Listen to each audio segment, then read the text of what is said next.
요원, D맨 요원 될 수 없죠. 이거 위전정. 그러고 다녔으면은. 네.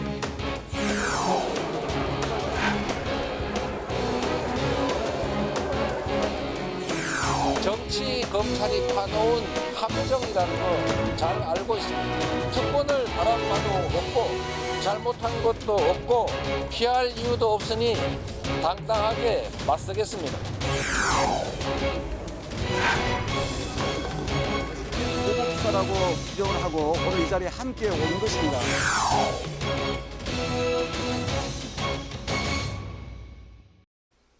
네, 뉴스앤 파워 인터뷰 시간입니다. 오늘은 약사 출신이고요. 보건복지위원회에서 이제 활약을 하고 계신 서정수 국민의힘 의원과 쟁점이 되고 있는 정치 현안을 짚어보도록 하겠습니다. 의원님 안녕하십니까? 반갑습니다. 네, 반갑습니다. 네, 작년 출연 이후에 이제 또 새해에 또 나와주셨는데요. 바쁜 일정 가운데 또 출연해 주셔서 감사드립니다.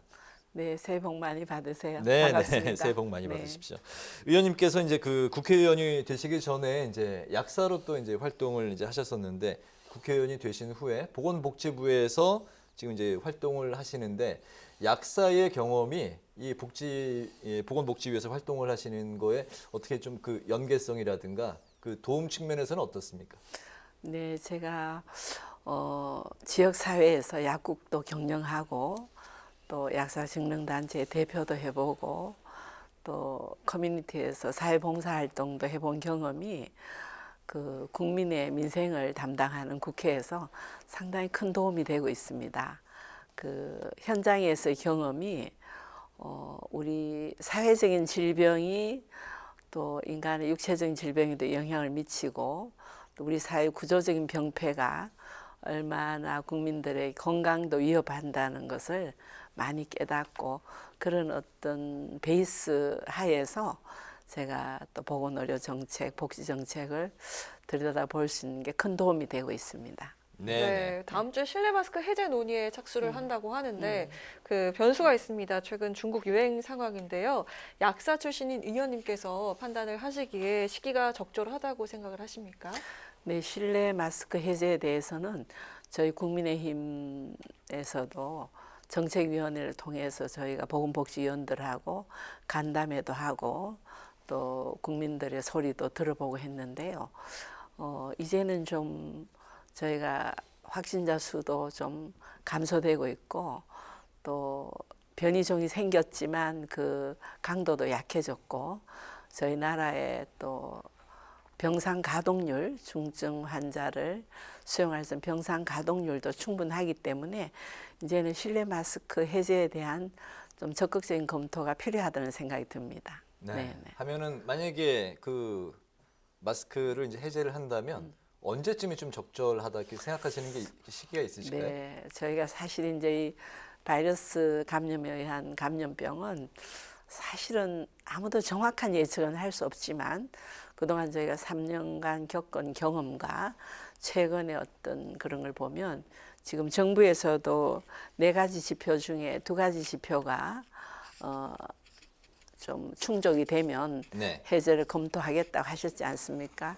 그래서 저는 개인적으로는 지금 중증 환자 수도 줄어들고 있고 또 사망률도 0.1% 이하고 이런 충족 지수가 많기 때문에 이번 구정 선물로 좀 우리 국민들에게 일상을 좀 돌려줬으면 하는 바람입니다. 네. 이달에 마스크 네. 해제가 될 수도 있다. 네, 네. 그 말씀이시군요. 네. 알겠습니다. 이번에 그 지난 그 6일에 열렸던 국정조사 청문회 상황 관련해서 여쭤보겠습니다. 청문회 그 증인 명단에 민주당 그 신현영 의원을 이제 포함할지 등을 놓고 여야 간에 지금 이견이 이제 좁혀지지 않고 있는 그 상황인데 의원님께서는 그 신현영 의원의 징계안 공동 발의에 이제 참여를 하셨습니다. 신현영 의원이 왜 그 이 국정조사에 꼭 필참을 해야 되는지, 증인 채택이 꼭 돼야 되는지 그 이유, 그리고 증인 채택을 위해서 현재 국민의힘이 이제 또 어떤 방법을 고려하고 있는지 같이 좀 들어볼까요? 저는 뭐 신현영 의원 개인에 대해서는 좀 그 과정은 상당히 마음에 안 들지만 안타까운 면이 있습니다만은 네. 국민들 앞에 좀 부끄러운 것은 정치인의 민낯을 다 드러낸 듯한 아주 참 부끄러운 현상이었습니다.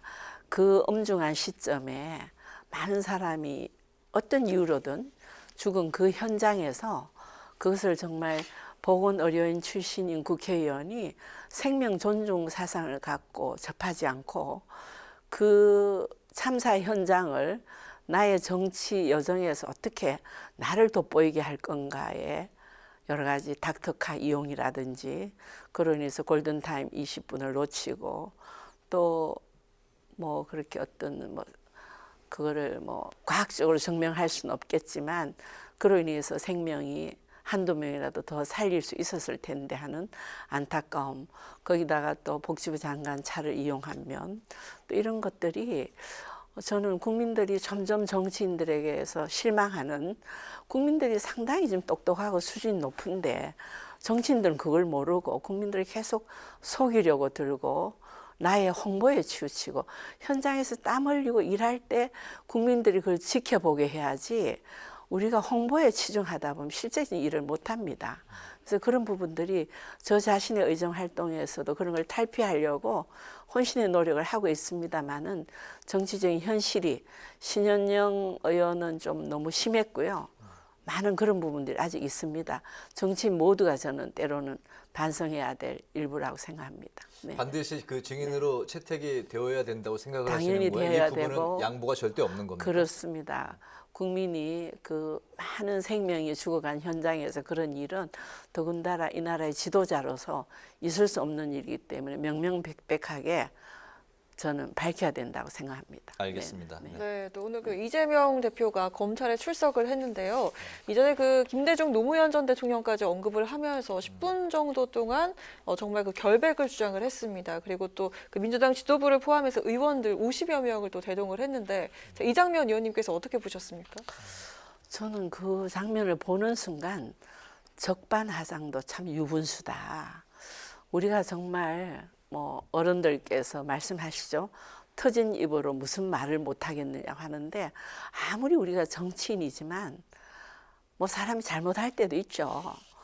잘못을 사과할 때는 사과해야지 그것을 덮기 위해서 계속 그렇게 그 본인이 성남시장 또 경기지사로 있으면서 여러 가지 그 문제가 있었던 일을 그렇게 오히려 야당 대표 탄압이라는 그러한 프레임을 씌워서 그 여당을 공격하고 국민들 앞에 그렇게 참 볼상사나운 모습을 보이고, 거기에 50명의 적통민주당이라 하는 그 오랫동안 민주당도 야당을 했지 않습니까? 네. 의원들이 50명이 주르르 간 모습이 우리 국민들에게 어떻게 비춰질까?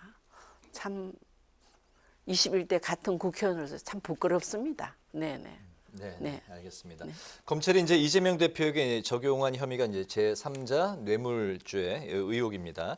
이제 그 기소가 될 것인지 구속영장 청구가 될 것인지 이제 관심이 쏠리고 있는 부분인데요.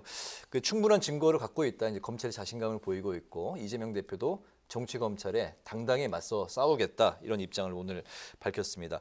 구속영장 이제 청구가 가능성은 있지만 그 노웅래 민주당 의원이 이제 앞서 체포 동의안이 이제 그 부결되지 않았습니까? 이 경우에도 가결되기는 좀 어렵지 않을까 생각이 되는데 어떻게 보십니까? 글쎄 말입니다. 지난 21대 총선에서 무슨 바람이 불었는지 국민들이 너무 저렇게 현재 야당에게 표를 많이 주셔갖고, 물론 뭐 저희 당도 잘못한 점이 있겠죠. 참 이런 너무 다수당이 되다 보니까 다수당의 행포를 우리가 껌껌이 겪고 있는데요.